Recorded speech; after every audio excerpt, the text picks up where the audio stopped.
Thank you for listening to this PodcastOne Sportsnet production, available on Apple Podcasts and PodcastOne. It's the greatest time of the year in basketball, March Madness, and here at PodcastOne Sportsnet, we are competing against one another again in the Sportsnet bracket presented by our exclusive partners at BetOnline.ag. Get in on the action at BetOnline.ag and use the promo code PodcastOne for your 50% welcome bonus. The following program is a PodcastOne.com production. He started in a small town in Texas. Worked his ass off to become one of the most famous wrestlers of all time. We're going to take care of business tonight, and that's the bottom line. And now he's dominating the world of on-demand audio. And he's doing it for the working man. This is a damn good outlet for me to spew the bullshit off my brain. Yeah! This is Steve Austin, Unleashed. All right, everybody, welcome to Steve Austin Show. I am currently out on vacation, recharging batteries, but just because I'm recharging the batteries, we still got business to take care of. In the meantime, we'll be playing some of the most requested Steve Austin Show classics that have been locked away in the archives. I got a great one for you this week, and here's my producer, Sean, to tell you all about it. All right, thank you, Steve, and welcome to another classic episode of the Steve Austin Show. Producer Sean here. Hope you guys are all doing well. Not doing so great myself. I just ate a half a bag of Doritos. This could be it for me. Anyways, today's show is episode number 142 with guest Mick Foley. Mama Foley's baby boy, Mick Foley. Mankind, Dude Love, Cactus Jack, whatever you want to call him. He is the guest on today's show. Original air date, August 14th, 2014. Steve and Mick, of course, old travel partners in WCW. They've been up and down the wrestling roads together. Mick even remembers Steve from when he was starting out in World Class. That's how far these guys go back together. So this could be a fun conversation. This is one of 4 appearances that Mick has had on the Steve Austin Show. And this is around the time when Mick started his current endeavor of taking on spoken word shows, doing those across the country. I've seen him live a few times, and he is excellent. You can probably catch some of that stuff on the network. It's a very good special that he did. And they also talk about chair shots, the origin of the Cactus Jack name. Mick's got some stories about Mil Mascaras, Robert Fuller, working in world-class championship wrestling, and even behind the scenes of production, and how he had a hand in some of that stuff. And also Mick talks about Drew McIntyre, who at the time of this podcast was on the independent scene and basically reinventing himself, and eventually made his way back to WWE. And Mick and Drew had a conversation, and Mick got to talk about some of the stuff that Drew was having him check out that he was currently doing on the independent scene. So they do dive into that, and it's pretty interesting considering how well Drew is doing today on the current WWE roster. This day in Steve Austin history, today being March 28th, not a whole lot going on, but the stuff that's going on is pretty big. First, we start off in 1993 in Atlanta, Georgia. WCW Tag Team Champions Steve Austin and Brian Pillman, the Hollywood Blondes, fought Ricky Steamboat and Shane Douglas to a 45-minute time limit draw, mixing it up there. And then we have in 1999 in Philadelphia, Pennsylvania, it's WrestleMania 15, where Steve Austin defeated WWF World Champion The Rock to win the title in a no DQ match. I forgot that was a no DQ match. I just thought it was a straight match, but no DQ match. And I got my information from the history of WWE.com. So coming up after the break, we're going to hear from Steve Austin and Mick Foley on a classic episode of the Steve Austin Show. March Madness is off to another wild start with a very entertaining opening round of games.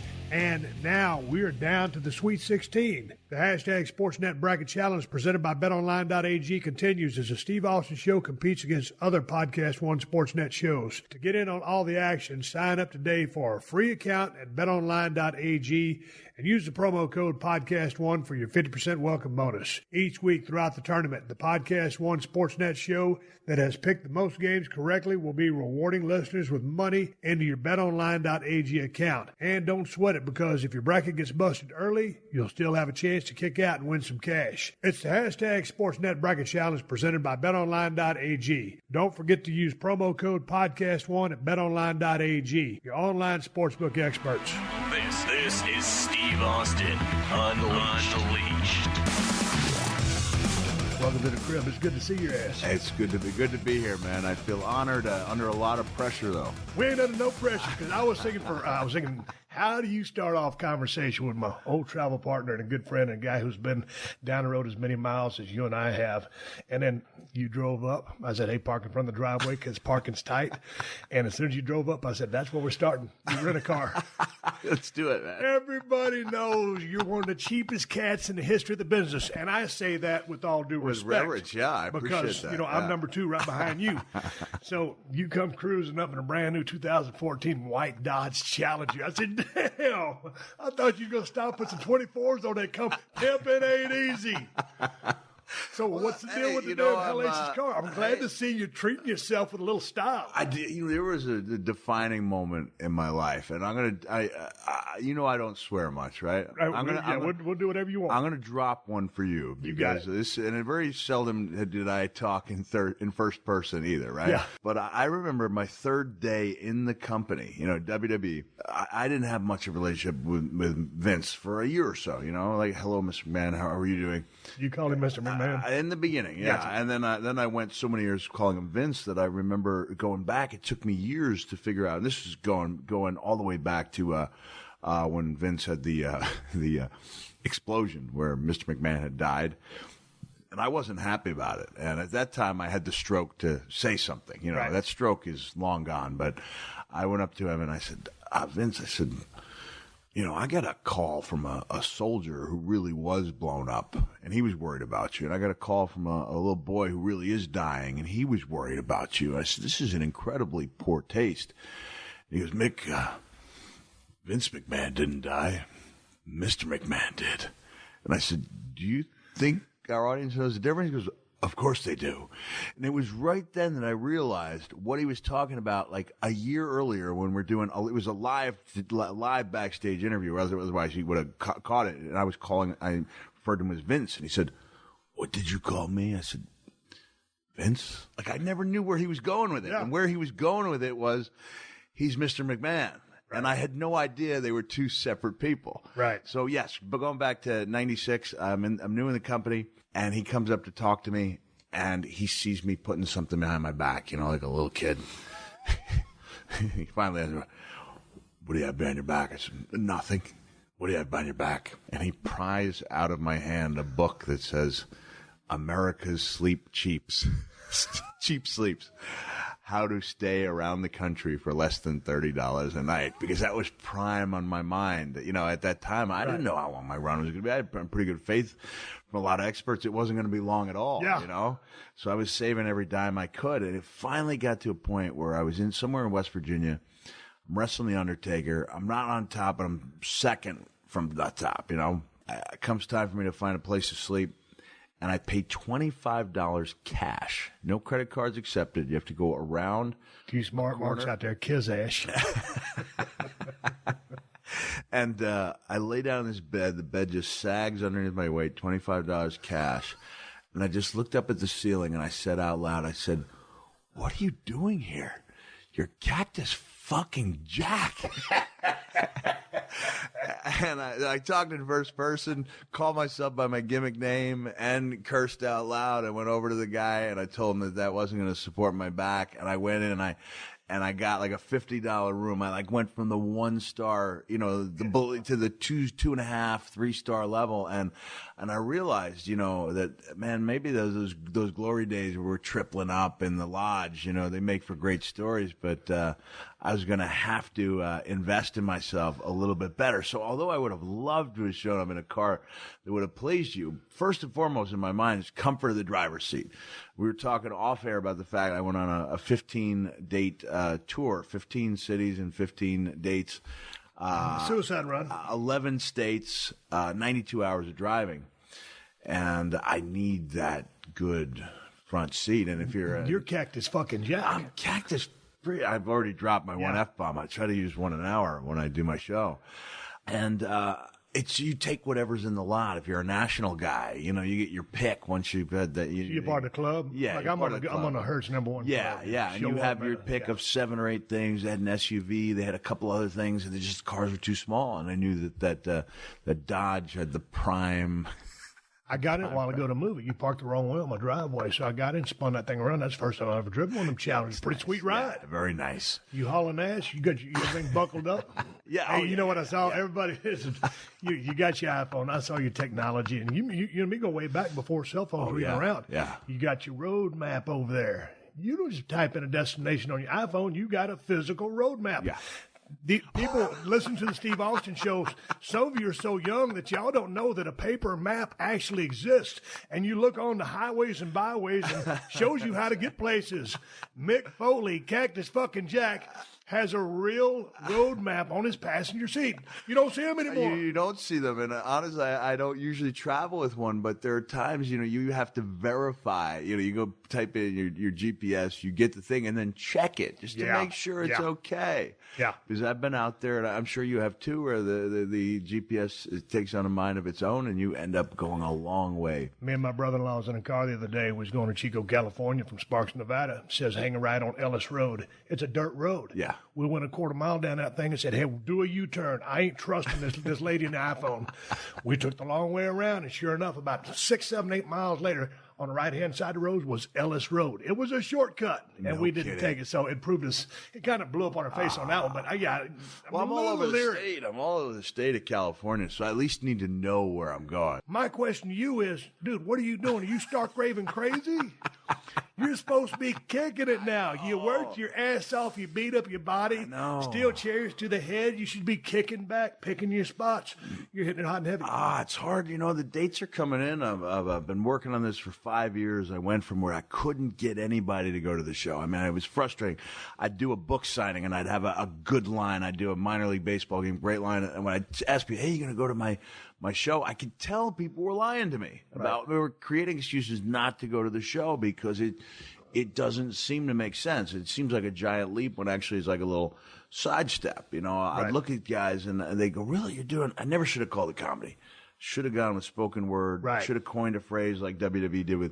So what is it? Is it comedy or spoken word? Just stories. It's a wrestling-centric storytelling show. That's hard to put on a marquee. Right. That are largely humorous, but don't have to be. Right. And I can make a point. I can get a little, and I make sure if I'm going to get sensitive or sentimental that I got something really shallow lined up. To dip my toe into, and I'll make points. I try to cover some serious territory, but I also. Like what kind of serious territory? I mean, is there any life lessons in your act? Because, I mean, God dang, many times we've been around together. A lot of our friends that have died, drugs, bullshit, stuff like that. I mean, you got any life lessons in your shows? Man, one of the Or are people not paying to see that? They want to just hear Mick Foley flap his gums. I used to say I want to make people think as much as I want to make them laugh. And then when I got a real look at the economy and how tough some people had it, I became a big believer in the power of the smile. Like, you know what?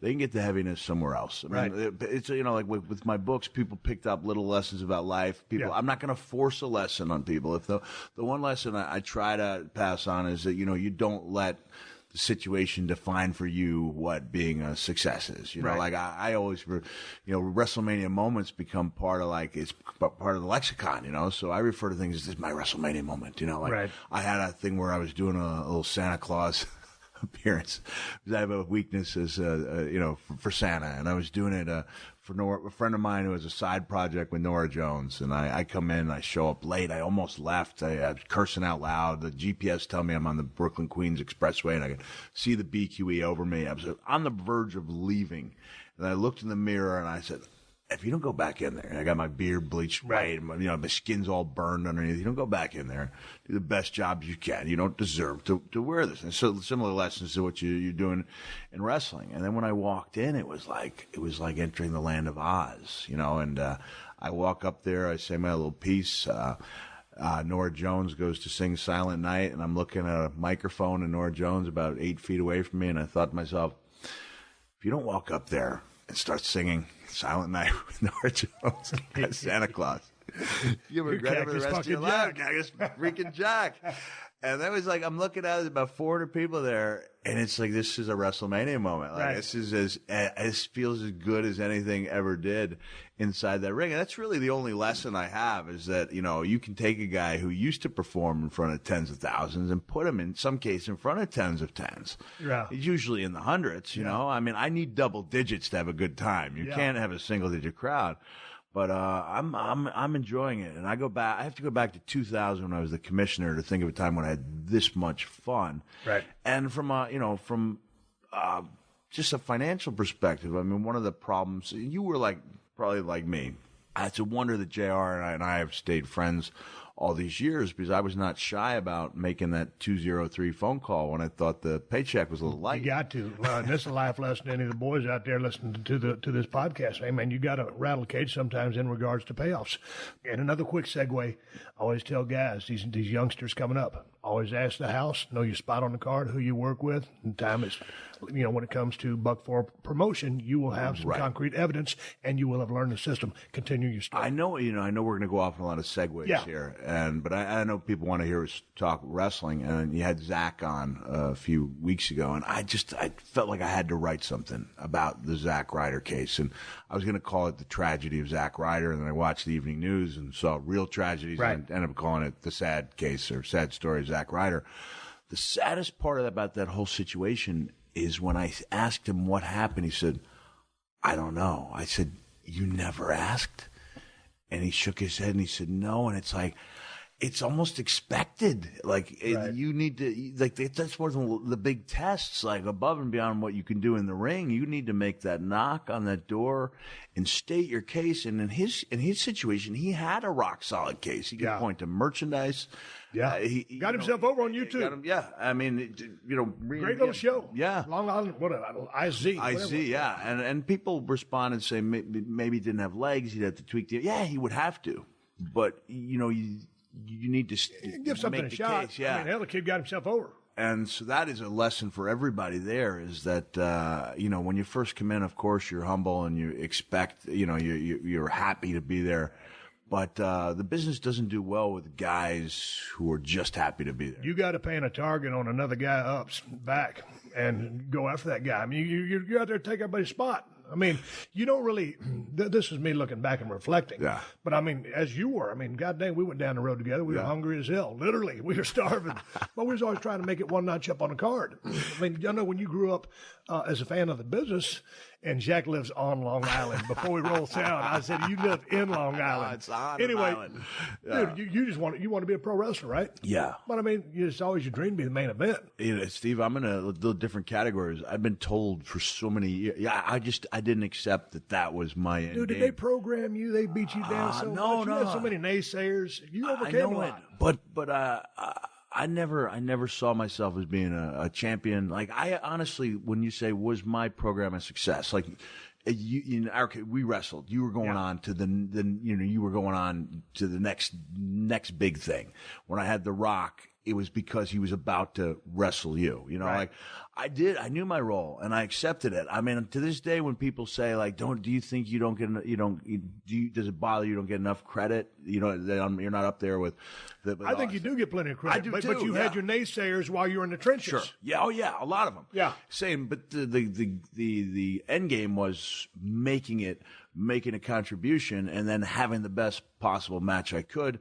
And then deciding whether or not the guy that I worked the program with was worth more to the company. Right. I honestly saw myself as a role player up until 90, until I got to WWE and saw 96. All right, I can compete with the big boys. I remember taking that plane ride for my first tryout, and I was a little bit intimidated, and I had to sit back and think, wait a second, I've wrestled with about 2/3 of these guys. Right.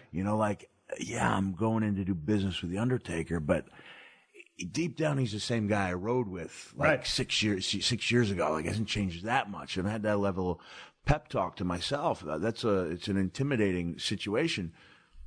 So then tell me these phone calls you would have with Jim Ross, because Well, yeah. Well, you're I stating changed your my case, tune. You Yeah. must be vociferously. Hell, I used a big word. He used lexicon. I come back with vociferously. This is a wrestling podcast. There's some dumb some bitches out there thinking, what the fuck are they talking about? I thought they were going to talk about steel chairs. To this day, I can't say the word trepidatious without thinking of you. That was like, Pat, why are you being so trepidatious? Even used it in my Hall of Fame speech. Trepidatious is good New York Times #1 best-selling author word for hesitant. Well, I got trepidatious from a Randy Macho Man Savage promo. He goes, trepidation is the word of the day, and went on to discuss his match with whoever it was at the time. Tell me about these phone calls with Jim Ross. How heated would they get? Because I talk to Jim all the time, and he says he talks to you pretty frequently, and he loves you to death. So obviously, you guys are still great friends. Yeah, it's a wonder. Because how hot and heavy did you stand your case? Fairly hot, fairly heavy, but not too frequently. Right. So they always made something. They always made a difference. They always meant something when I called. Yeah, you're not pissing and moaning every paycheck. You got to pick your spots. But it was somewhere around 98, I think, when I realized that I was I realized I was a player before the world got the message, on that Monday night show where all the people turned the channel. And, I did state my case, and, Vince respected that. JR would go to Vince, and they would usually bill something extra. In a couple cases, a lot of extra money. And, and I think that was as big a battle as anything you'd be part of in the ring, was just fighting for what you thought you were worth. And speaking of what you're worth, when I came into the WWF as a ringmaster, I'd been down in WCW, and I'll talk about WCW money. When I left there, I was making about $275. My first year in the WWF, I made about $100,000 less than that. Then I started getting hot that next year. Yeah. And real hot, and it was coming on pretty fast. And this was back in the day when they would bring your W-2 or your 1099, whatever your tax return form is, at the building and hand it to you. And it was at a TV taping. It was a Monday Night Raw. I remember like it was yesterday. And many things I forgot from all the steel chairs. I remember this. I got my 1099 or whatever you call it. I looked at it, and it said X amount of dollars. Man, I thought I'd really smoked everybody's ass at that point and come up the curve. And my pay didn't reflect that. And I was walking around in a pretty bad mood. And JR comes up to me and goes, "What's going on?" I said, "Hey, man, I just got my gimmick." And I said, "I don't believe this is what I made. I should have made this." Well, let me talk to the old man. He went and talked to the old man. The old man made up the difference. And that was my big boost on the way to starting to make the coin that would come back in the day. But I voiced, and stated my case and was pretty firm on it because I thought I'd had a killer year. Yeah. And so, but that was my first case of really having to start bucking for a promotion. But if you don't buck, Nick, to you youngsters out there, you got to buck because you got to learn. Let me open up a can of figurative whoop ass here. Go ahead. Have you seen Drew McIntyre since he left WWE? Wasn't he just on TV a while ago? In Scotland. Oh, he's in Scotland. No, I haven't. Nice kid, right? Nice young man. I met him one time. Seemed to be about where he should have been on the card.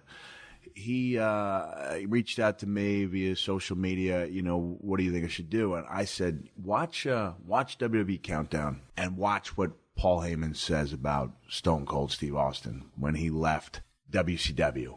How Paul's secret was he took that anger that you had and the frustration and let you channel it into something productive. I said, watch that and learn from it. And a couple weeks later, I get this thing. He says, Drew says, would you be willing to watch something? I said, sure, I'll give it a view tomorrow. And when I say that, who knows? Might be weeks before. I said, you know what? I owe it to this kid to watch this thing now. And it was like watching a different human being. Like if anyone would have said, do you think Drew Galloway, real name, has that inside him? I would have said, no, he's a mid-card guy, love him on 3MB, not a main event guy, never will be. And in 10 minutes, he changed my mind. And I'm not knocking WWE because they were working with what they thought they had. But I think he's somebody in the same way that when I left WCW in both 90 and 94 and wanted to come back as a different guy to be taken more seriously, he's somebody I think the company needs to have an eye on because I was like, wait a second, I forgot this guy's 6'7". He's 270 pounds. He's ripped. He's you forget he's a good-looking kid. Right. And I'd never seen a dose, like a thimbleful of aggression in him. And it was like all there in Scotland. I mean, feeding off the crowd, announcers calling it like a match. It was really exciting. And it just did that idea that if if you're not happy with your lot in life, you do something about it. And I think I just wanted to make it a point on your show, because I know your show carries some weight. This is like, I wanted to write a post about it, but if you go over a couple of hundred words on a post, people lose interest. And so, if you're out there, people check that out. You'd be shocked at how good that kid can be. He's 29 years old. He comes back in a year or two as a man instead of a kid, and doesn't let people remember him the way he was. You've probably seen good wrestlers come into WWE. They just seem to almost physically shrivel.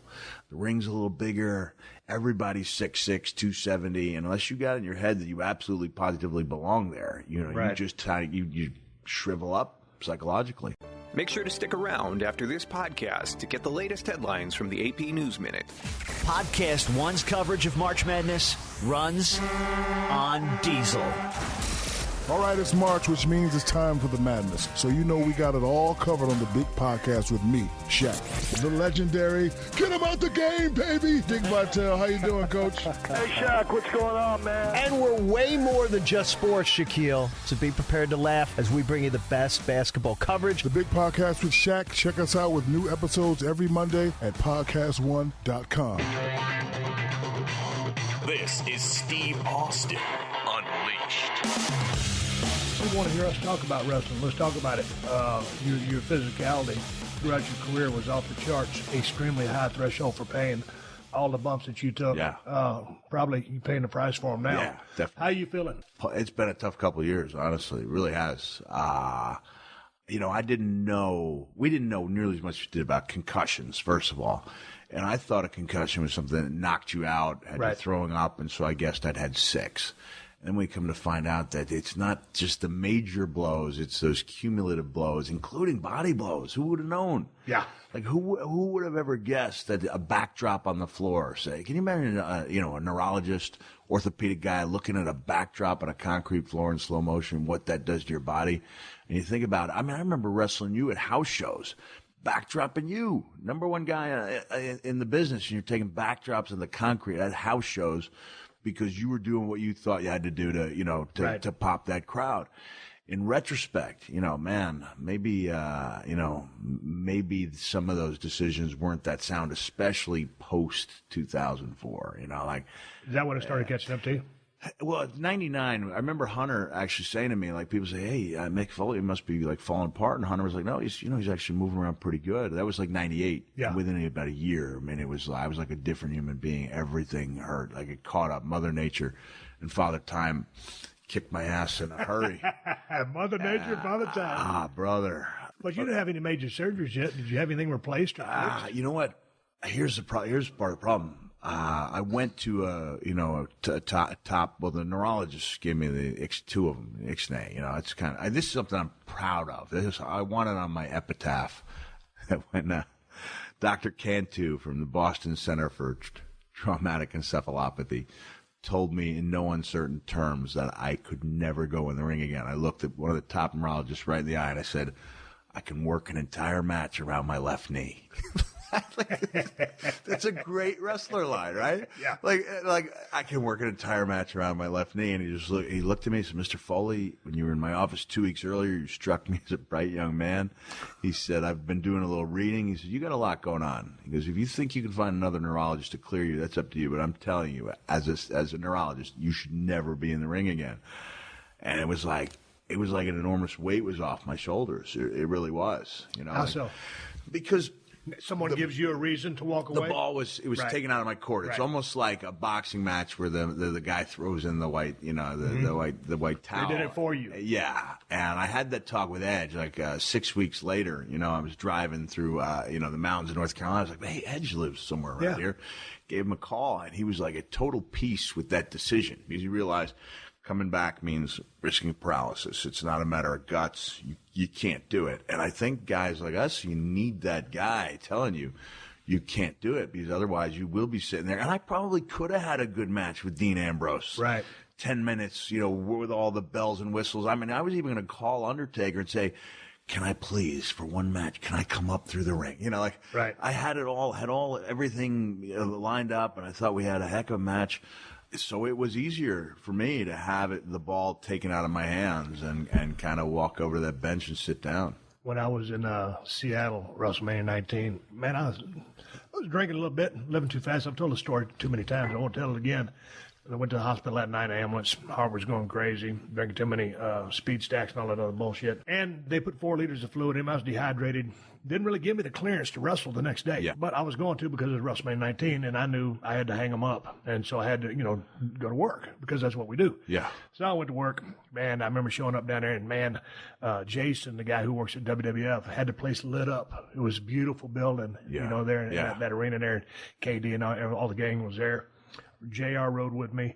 I was in a real, someone even looked at me wrong or talked to me. I damn near want to start crying because it's my last match. We didn't get a chance to tell everybody because I needed to ride off in the sunset because my guy said, hey, dude, you need to get out of Dodge and you need to do it now.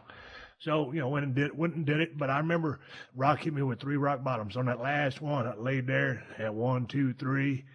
And, man, the feeling, it was just like what you said, a weight was lifted off my back because I didn't have to go out there and put anything on the line anymore. And don't get me wrong, I would have kept doing it, but someone took the ball out of my hand. So I felt that relief. Yeah. And it was, Steve, it's okay to go now because the doctor said, hey, you need to get your ass out of here. Yeah. So I felt like that. I felt relieved. And now when I look back, I'm, 12, 13 years removed. And I think if I never would have had the neck issues, I probably could have made at least another good 5, 6. That was a pretty physical bumper. Yeah. Not crazy bumps like you, but a snapback bumper. But now when I look back, I think had I stayed in the business, because I feel pretty decent right now, but there's days I feel like shit. I think I would feel more like shit had I got that extra 5 or 6. So I'm probably cool. Well, I am cool because I got all the business out of my system. Yeah. With riding off to the sunset when I did. I had the sunset exit in 2000 and I had the sunset exit in 2004 and I had it in 2006. It was just, I couldn't, it was like, who knew the economy was going to fall apart? Wait a second. So not only is the money I saved, not going to, it's losing money, and there was this sense that I'd just written a second novel, which the world did not exactly, line up to buy. And I was like, I can make as much money for a comeback match with Carlito. There was still a market for a Mick Foley match, even if it wasn't a main event match, there was still something there. And I kept going to that well. And, man, if I could have, taken an eraser and rewritten history, anything post 2006 would have been off the record for sure. So what about all this stuff with Christopher Nowinski, the Brain Institute, whatever it's called? I say that with respect. I just don't know what it's called. Boston Center for Traumatic Encephalopathy. Have you been I there? just say that continuously because if I can continue to say it correctly, I know. You still got it. A couple times. And I want to do next year's show. I want to deal with some of the head trauma.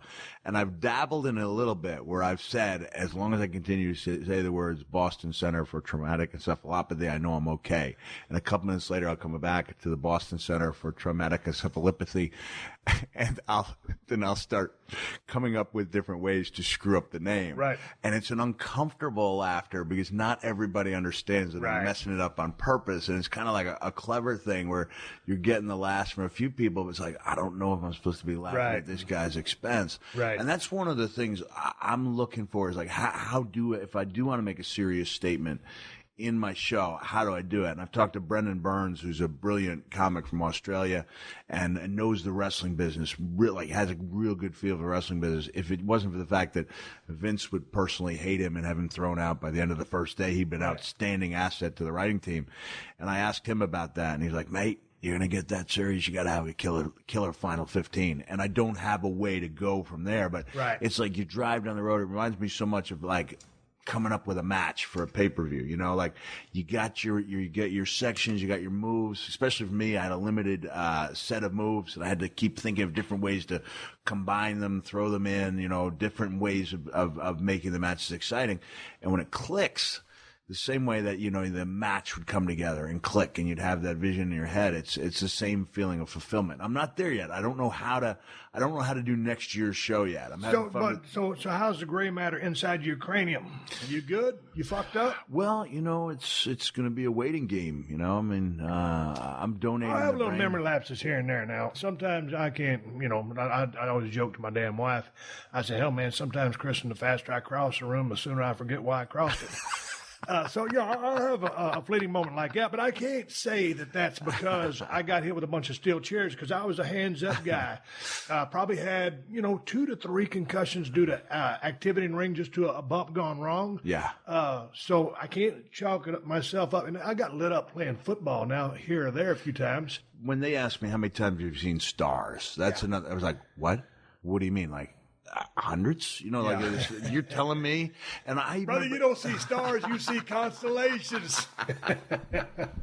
I used to wrestle Undertaker, and then I'd charge him in that corner. He'd bring up the boot, and I'd have the chair in my hands.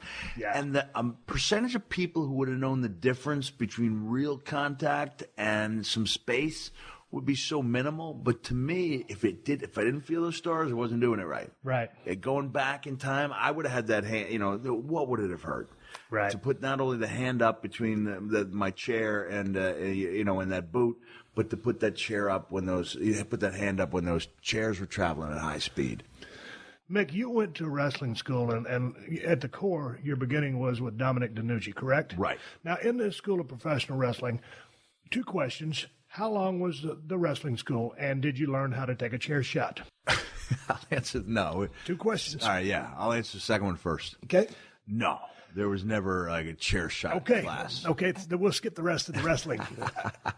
Talk about a chair shot, because all of a sudden there I was in Dallas, Texas, soon to go down to Tennessee, and I'm forced to use a steel chair because as an angle ensues or progresses, you get in your first angle, inevitably a chair will come into your hands or onto your head. You've either got to take it or receive it. You have been trained to do either one. No. Neither one. No. So what was your experience with the steel chair? In Dallas, they had that one clunky steel chair. Like, no one even thought, hey, why don't we go to a department store and buy steel chairs?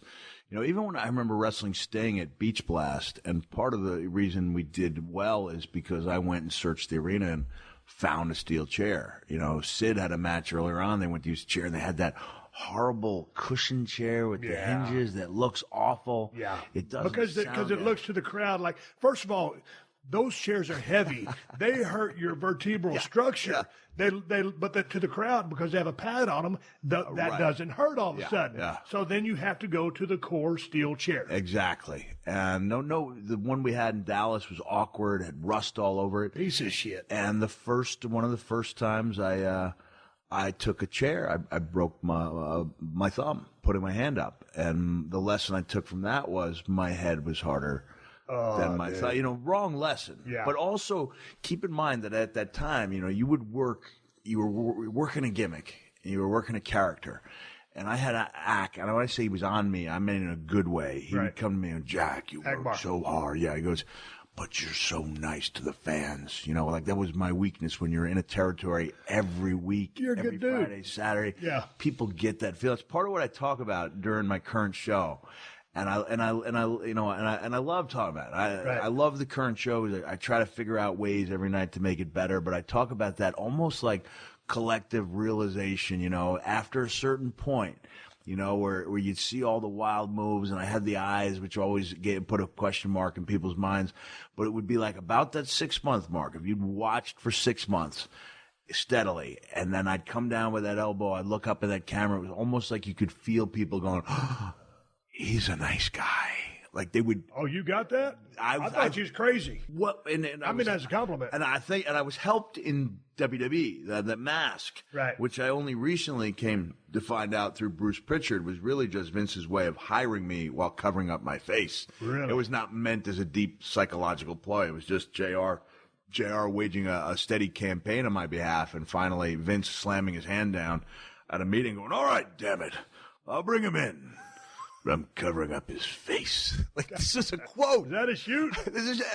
That would have stung a little bit had I known that. Dude, when you cut off that beard and all the bullshit, you're a good-looking dude. Yeah. I mean, you're a former travel partner, great friend. Here I am, straight as now. You're a good-looking dude.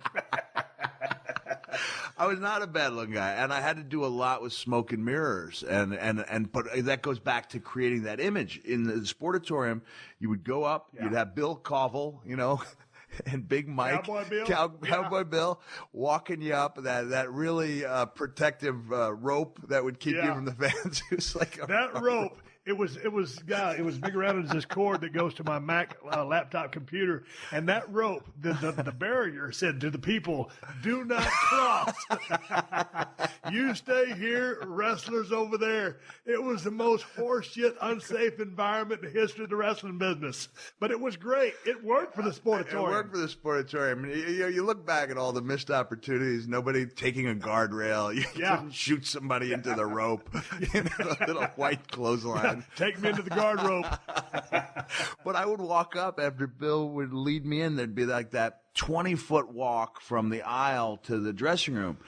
And to the day it was torn down, there was a section that was almost completely dented because when I would come back from my matches, you'd have 10 or 12 people looking at you.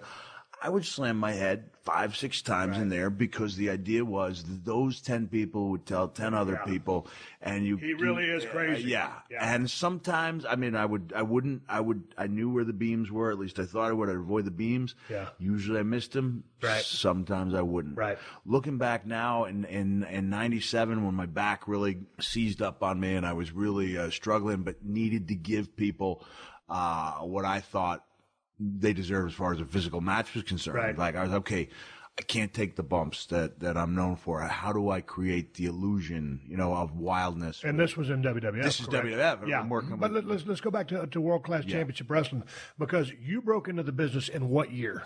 I broke in 85. 85. By the time you got down to World Class, I mean, well, you might have been there before, but I remember paying a ticket to see you wrestle. Thank you. There I was, and then I was in Chris Adams' school. Yes. And you saw me when first you got day there in the crow's nest. This is another statement of where my head was at the time. I'd been gone from home for 7 or 8 months. I could have easily said, "Can I have 1 week off to go back home and see my family?" Really would not have been an issue. But in my head, there needed to be a reason why I wasn't at that TV. In retrospect, how many people would have cared?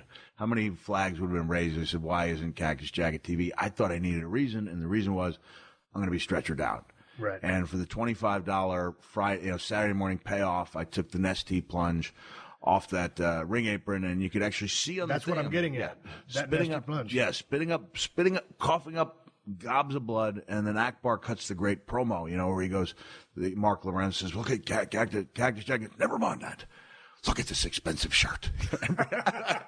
And Ak told me later, that's what he always did, was plant that seed, right. Like that he deep down didn't care about his guys. But instead of going home, I got carried out. I wasn't going to let anybody see me walk out of that arena. I was going to wait until so many hours had elapsed that there would be nobody to see me leave. When I got powerbombed on the concrete by Vader in WCW, I left my car in the parking lot for 6 weeks. Because that was the type of thing that made a difference. And they didn't tell the summit off? At that, no, that was back in the old days. You'd have been gone in 30 days, 72 hours these days. Hey, man, when you used to drop that elbow or the let me just make but the point was, that's why I was in the crow's nest, because I didn't want anybody to see me leaving the Sportatorium. And I just happened to be there on the day that class began. And you know the way a wrestling group school is. I mean, it's like, you can kind of cast off just about almost all the guys almost immediately. And sometimes you're going to make a mistake, as people did with me. But it was like, oh, all right, that one kid's got that it thing going on. And obviously, it turned out to be you. Yeah, shit, I got lucky. But I remember I want to go back to you dropping that elbow off, because, you always dropped it off on that one side, it seemed. Yeah. Because Crow's Nest was here. You don't drop it right there. I'm sitting there drawing on my table here. And Mick's saying, yeah, so it's true. You just can't see it.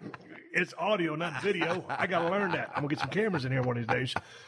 Dude, what made you decide to take that leap of faith onto concrete way back in the day? And was it because that was who Cactus Jack was? Was he out of control, crazy, willing to inflict damage on a person however he could?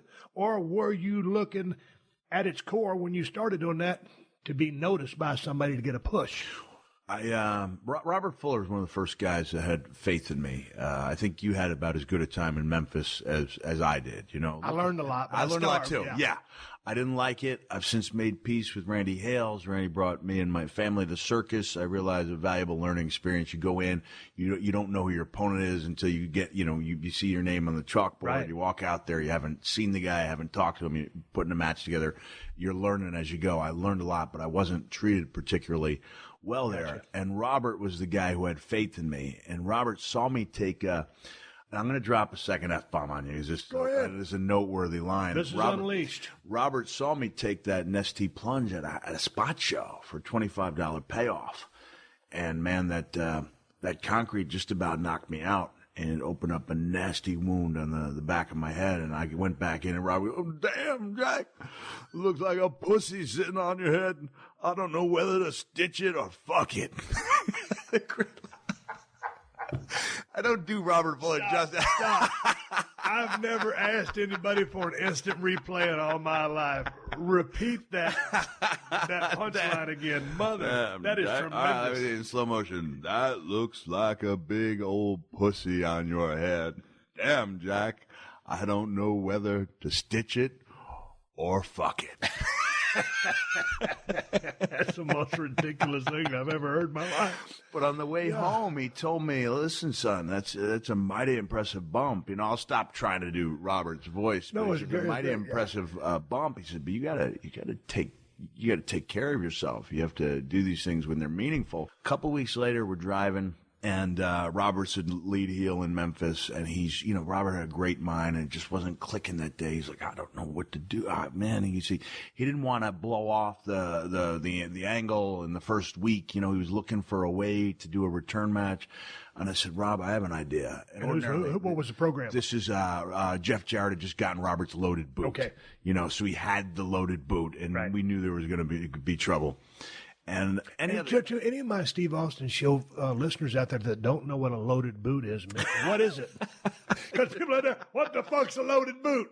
He actually had some kind of apparatus sewn into the sole of the boot, and he would kick, it, and it would jingle, and then he would use it, and there'd be for bloodshed. example, like when Cornette had the tennis racket, sometimes they would load that thing up, and they'd put a horseshoe in the zippered covers. That's loading, and that's putting a foreign object or a piece of steel, allegedly, or sometimes for a shoot, in an object. So Robert Fuller, loaded the boot. Jeff Jarrett had gotten a hold of the loaded boot. We knew there was going to be trouble. But in Memphis, you have to come back 4 or 5 times. You're there every week. You have to think of a way to come back next Monday. And Robert was looking for a way to the next Monday without blowing off the program in the first week. And I was riding with Robert. If it had been anybody else in the territory, and I said, "I've got an idea," I probably would have been just ignored or shunned. Right. And he goes, "Well, damn, Jack, let me hear it." And I said, "Well, I think this might be the time for that Nestea plunge." And as it turned out, I didn't know at the time that, the wrestling fans had their annual convention, and, the Observer was there, and, I ended up taking that Nestea plunge in front of like the hardcore, Observer fans. Right. And I guess it left a pretty lasting memory, and there's some blood. I mean, it was a pretty wild scene, but it was the right bump for that show. And then every time especially when I turned babyface, we were looking for ways to create that type of impact.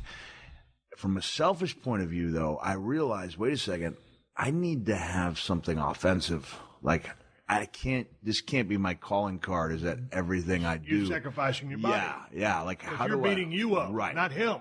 How do I take that willingness and ability to absorb punishment and make it work for me offensively? And I wanted to be the guy. I mean, I was a Superfly fan. I used to, one of my firmest memories in college, is I was looking out at this, house. I was at a party, a sophomore in, college, right before a couple months before I ended up, meeting DiNucci. And I was like, just looking at the house next door. A guy comes over to me, a good friend of mine. He goes, what are you looking at? And I said, "You think if I dove off the top of that roof would that garbage can break my fall? Like I always wanted, I needed to know there was something. I was big, like, would that break my fall? All right, if I dive off of this sand dune with the waves coming out with those 3 inches, would that break my fall? Right. I wanted to be a Superfly guy. I couldn't because I couldn't balance on the top rope. And you couldn't do anything as good as Jimmy did. I'm a firm believer, why be the second best at something? I was just talking today on the hip-hop station at Sirius about the you're a big hip-hop guy. It was a perfect fit. It was not likely to draw a single fan to one of my shows. But I was asked about the evolution. Just hear me out here for a second. Yeah. The evolution of mankind and the fact that it was actually the cell match that made me see, wait, I got to find a different way to connect with people. And you may not want to take credit for this, but when your character just skyrocketed, there were like 6 or 7 like Steve Austin lights, like guys saying, and people, whether they knew it or not, were trying to be like you and not being successful at it. And I was a big believer. I'm not gonna be the 7th best Stone Cold. There's an open market there for like the nerd fans, and I need to find a way to make some people laugh to make that connection. So I went in that direction. But going back to the elbow, that was my way of finding, taking the talent that I did have for taking some wild chances and making it work for me as an offensive move.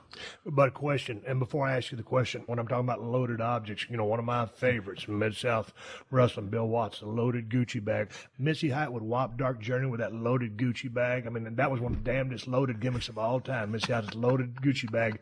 If you hadn't seen it, go back and Google Mid-South on YouTube. My question for you, Mick, is when you took the Nestea plunge to help preserve that angle so that you didn't have to blow it off that night, and so that it was so, satisfactory, a feeling of accomplishment. Yeah. Did you become addicted to that and say, hey, I got to do this more? Because I know you're just talking about moving to the future. You need to use it on the offensive front. But did you become almost a thrill seeker or a pain seeker in wanting to take the bumps you did? I was pretty realistic. I mean, I didn't know the long-term ramifications. Right. I didn't know, for example. Let me ask you this first. How far down the road were you looking in your career? Because I didn't look down the road, man. I was living for the here and the now and waking up the next morning. Steve, even in Dallas, I gave myself till I was 26. I'd like to think I would have had the strength of character to admit that gig was up. If I was 26, I wasn't making a decent living. Livable apartment, car. Were you married in Dallas? No, I wasn't. Okay. I wasn't married. And I would go down to the TV studio in Las Colinas twice a week.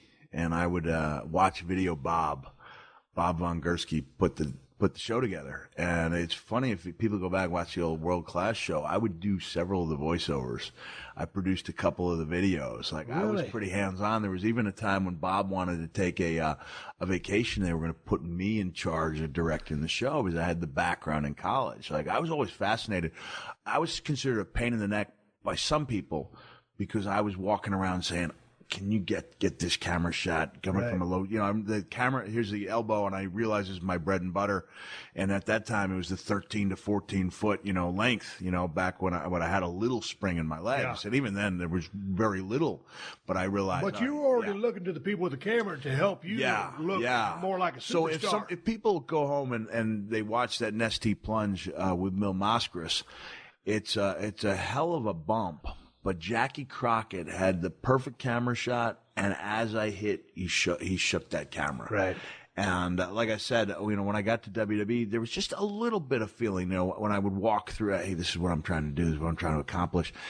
And now the producers are up there. What are you trying to do? What are you trying to accomplish? How can we do this? And, I hadn't seen my match with, the Big Show in the Boiler Room in years. My son Huey is such a fan. I don't, as a habit, go back and watch my old things. Me neither. But I remember Kevin remarking like he liked the way, the knock on me, from people who were not Mick Foley guys, for lack of a better word. They're just a big bump guy.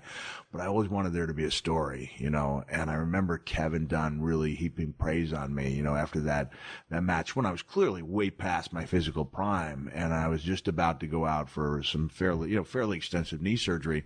We told a heck of a story complete with, as I made it to that wall, I made sure, with the palm all bloody that I had that palm print.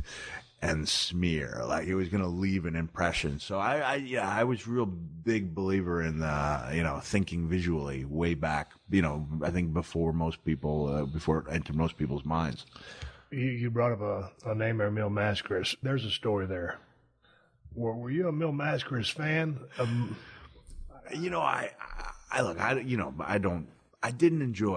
I did not enjoy working with Mel, and I know, Alberto's his nephew. I recognize he's a legend who drew money everywhere that he went. But he wasn't interested in doing business that night. And, I tried to remember the way. So what was the story? This was it a pay-per-view? It was a Clash of the Champions. And so you're going to work with Mil Mascaras. I'm going to work with Mil. What's his beef with you? WCW were sometimes not big picture thinkers. Correct. We were in Corpus Christi, and the small picture is let's get a pop from the Latino audience.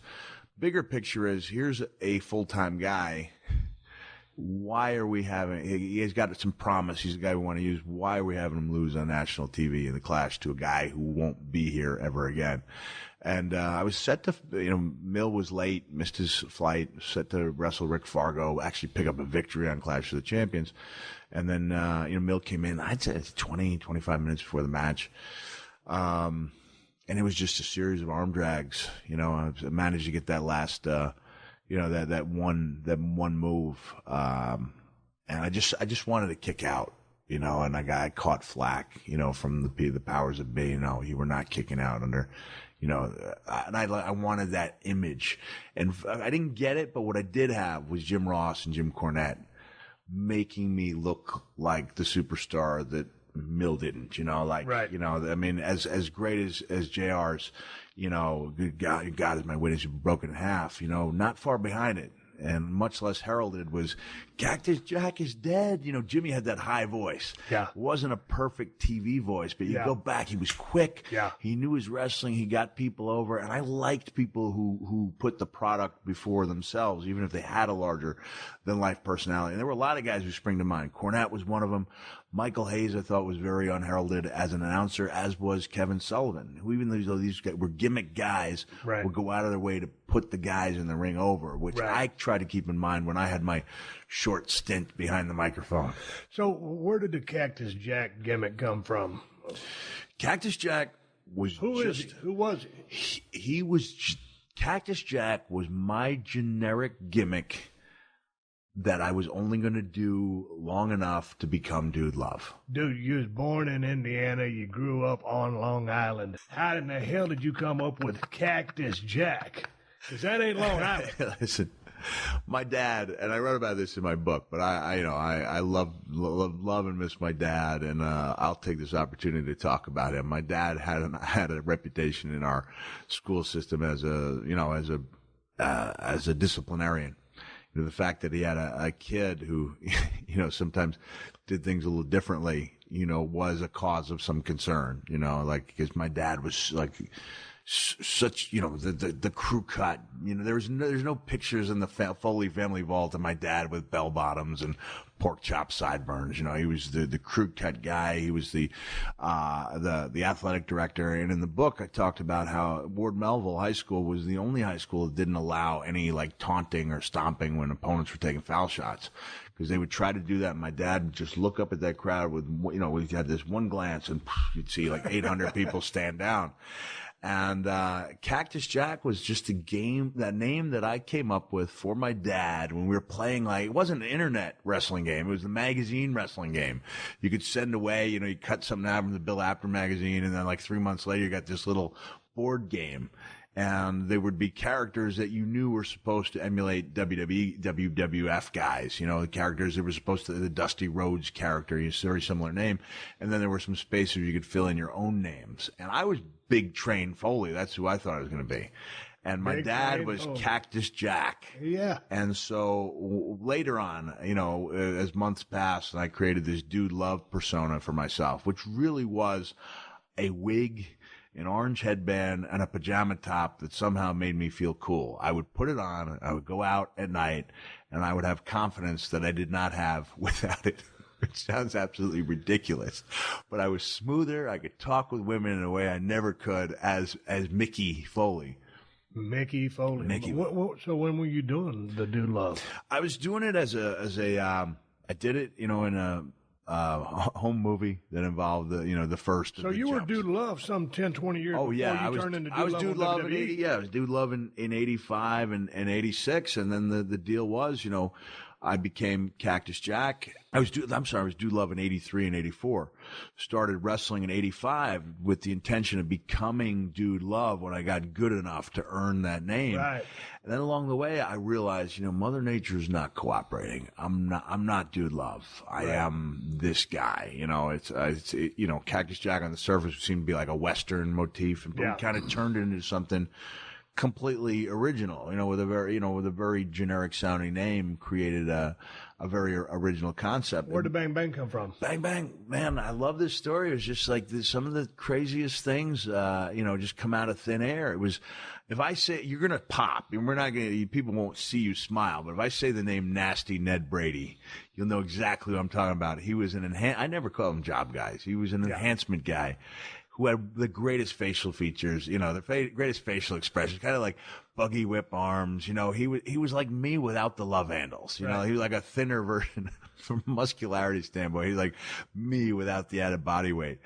And he sold things magnificently. And at the third or fourth week, I guess, it was November of 89. I'd been turning on my partners for 3, 4, 5 weeks. It was starting to catch on. Like, people were actually looking forward to these tag team contests that I would lose, or my partner would lose, and I would then turn on that partner with the elbow, and then put him out 12, 13 feet. Boom, here we go. And I dropped that elbow, and it was a good one on Nasty Ned Brady. And as I lay there, as I sat up, the song Love Shack, B-52s, came into my head. And you can see it on the For All Mankind DVD. I actually say, bang, bang, bang on the door, baby. I actually sing the lyrics. And that was the last time I sang the lyrics. But I kept bang, bang. It was also, I believe, either that night or the next night, the last match I wrestled with front teeth. I was went home, was at a friend's, bachelor party, and we got hit head on by a drunk driver, and those teeth were history, against my better judgment. I had well-wishers come to the hospital and say, hey, this is good for wrestling. And I'd be, no, that image of the guy with the missing teeth that's long gone, and this is not good. And then when I showed up, I remember Jim Ross going, great look. And you got to take what you can. You got to take what you can. And so I thought, this is a pretty good look. So much so, I've never really gone and replaced them. So what was your favorite part of you to be? Mick Foley, Dude Love, Mankind, Cactus Jack? Did I get them all? I love, you know what, Steve? What's the difference between all of them? We collectively, and I'm talking about WWE, I'm talking about Vince, specifically in one case, Hunter, did a great job of creating the differentiation in people's minds. To some people, they say, I forget about the cell match. My favorite moment is when you did the promo where you transformed from Mankind to Cactus Jack, keeping in mind that all I was doing was removing one shirt to reveal another. And the character wouldn't have been dead, but greatly reduced had Hunter just laughed and given that you're the same guy with a different shirt. Right. And he didn't go that route. He put it over like he was seeing a ghost, like a larger-than-life superhero. I'm getting goosebumps talking about it, And it was one of those, great moments, like a do-or-die moment. This guy either means something or he doesn't. And fortunately, But he saw that. Yeah, he saw it. It meant something. And quite honestly, you go back, and if you're looking for that mythical Cactus Jack, like, he's there in spots, there's certain matches where I was as good as Hunter was making me out to be, but I think WWE did a very good job of creating this mythical character from a guy who was a very good performer, but not mythical by any means. So then, which one of those guys was your favorite to be? Which one of those guys was your favorite to work? Or which one of those guys was easiest to work? The closest to my heart was the Commissioner in 2000. Yeah. Where I completely changed courses. And I said, I went home. I did believe I was retired, and I went to Hershey Park, and I traded out a 20-minute Q&A in the park for like the run of the place for 4 days, meals included. So I made out pretty well in that deal. And I had one of those little, shaving kits, the head shaver. I went home and I went back to the room, shaved off all my hair, which has been a trademark. Had been long since 85. And my son, Dewey, was there. He thought it looked cool. So I shaved his head too. We got some great photos of us going down the log flume with no hair. And that was my signal to myself. I would never do anything in the public eye ever again. That was dead set, never. And it was 2 days later, I get a phone call. I get home and I get a phone call. Hey, pal, how'd you like to be the commissioner?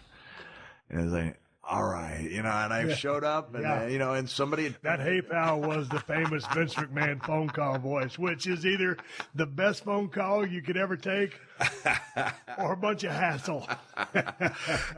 And it was that same "Hey pal." It was like at 7 a.m. He's so charismatic, and he's good on the phone. Hey pal, but 7 a.m. like the guy never sleeps. Yeah, anyway, got an idea for you. How'd you like to be Dude Love? And I went, like, once. He said that to you? He said that to me on the phone. They came up with Dude Love? No. What it was, and this, I remember this. You already been Dude Love. This is, you said this to me, and this is one of the things I talk about during the current show, because I love the idea that I can take people back and go into Mankind and give them that feeling of being that 97 Mankind by taking them back to the interview segment. Right. Dustin Rhodes had just done what was at the time really groundbreaking interview where he said, I'm Dustin Runnels, I'm the son of a famous wrestler, talking about living, in his dad's shadow. Yes. He referred to it as his character, or I don't think it's his gimmick, but his character. And WWE wanted to do the same thing with me as Mankind because Vince had come to realize that I had a more interesting real life story than the fictional one we created as Mankind. And it was one of those things, again, where you have to have a feel for your character. You got to fight what you think is right. And they wanted me to go out and talk to the fans just as I'm talking to you and say, my name is Mick Foley. I used to be Cactus Jack. I've been wearing this mask. And I said, man, I got a lot of time and effort tied up in this character. And I propose that we go out unscripted. Jim Ross pulled it off. Probably nobody else could have. And for years, I considered it to be one of the top 2 or 3 things I'd ever done in the business. I said, what if JR asks me questions? I will answer them with 100% honesty, but I'll do it in character. And you probably heard this as well. I remember Al Snow telling me that the first day I was in WWE that you couldn't really become a top guy until Vince personally became a fan. And up until that night in 97, that wasn't the case. Like, I was used good, I'd been on top of a couple of pay-per-views. I think if you'd ask Vince deep down, are you a fan of this guy? He would have been on the border. And JR and I just went in, and again, you to me, the intangibles, like that magic in the air is can't be scripted. It's gotta be an element there. And I think we lose some of that. I think with the scripting, you lose a lot of the lows. Mm-hmm. You eliminate a lot of the horrible interviews, but you also lose that element, the possibility of magic. And if they'd scripted that, it may have worked. It wouldn't have worked on a level that it did because it was like, I remember you and I riding. And by that time, you were kind of a loner by 97, So it was unusual that we'd be riding again like the old days. And I remember you saying, what are they doing, kid? They turn your baby face? And I said, no, Steve, I think they just want people to get a better feel for the character. You looked at me and said, you'll be a babyface in 3 weeks. And at the best of my knowledge, it's the only time that I can recall a turn taking place without any in-ring change, without any saving of a hero. It was just that every week they would unroll this thing. And when I told the story, I didn't even know Vince was in the room. It was all dark. And they said, all right, we're going to change tapes. And I heard a voice in the darkness go, this is outstanding. And I was like, that's it? Like, I'm a made man in WWE. Like, that was the most pivotal moment, I think, of my career when I became a star in WWE. Listen up. It's spring. Your lawn's about to kick out of old man's winter smackdown, and you don't want your neighbors talking trash about your grass. Your lawn can take a real beating. Heat, drought, bugs, weak, thin grass, and so many damn weeds you think it was a Royal Rumble. Well, our sponsor, Scott's Turf Builder, has the components you need for a thick, green, lush lawn. All it takes is 4 simple feedings to help crowd out pesky weeds by creating a greener, stronger lawn. Feedings multiple times throughout the year with Scott's makes your lawn durable and more resilient. Just once in early spring, late spring, summer, and fall for a greener, stronger lawn all year long. Scott's will give your yard the nourishment it needs to help your weak, thin lawn recover. And Scott stands by their no-quibble money-back guarantee. If you're not satisfied, you get your money back. Start your Scott's Turf Builder program today, because this is a Scott's yard. Then, once your lawn is ordered, get your car insurance situation figured out. Go to geico.com, and in 15 minutes, you could be saving 15% or more on car insurance. That's right. Save hundreds of dollars on car insurance at geico.com. Extra money in your pocket? It may just be the most rewarding thing you do today. All right, I'm giving Sean a go-home cue, so let's wrap it up for this week. Make sure you check out PodcastOne.com and subscribe to The Steve Austin Show so you don't miss any of these classic episodes. Before I ride off in the sunset, I do want to throw out a couple of plugs. I still got a beer. It's the Badass Broken Skull IPA, the finest IPA in the United States of America, and that's the bottom line. Made by El Segundo Brewing Company. You can find Broken Skull IPA at Whole Foods and Total Wines if you live in Cali. If you ain't in Cali, you're probably SOL. And if you're looking to get a badass pocket knife, I got 2 for you. Cold Steel Broken Skull Knife, Cold Steel Working Man Knife. Get them at my Amazon store. Amazon.com/shop/Steve Austin, or go to the Cold Steel Knives website and check out all their badass knives. Also, one more big shout out to all my sponsors to make this show possible. That's how I'm able to bring this show to you free twice a week. Please support them because they support us. For more info, check out the podcast description to this episode for details. Folks, I am on social media, Twitter and Instagram, at Steve Austin BSR. Folks, I'll be back soon, but until then, my name is Steve Austin, and I will catch your ass down the road. Download new episodes of Steve Austin Unleashed every Thursday at PodcastOne.com. That's PodcastOne.com.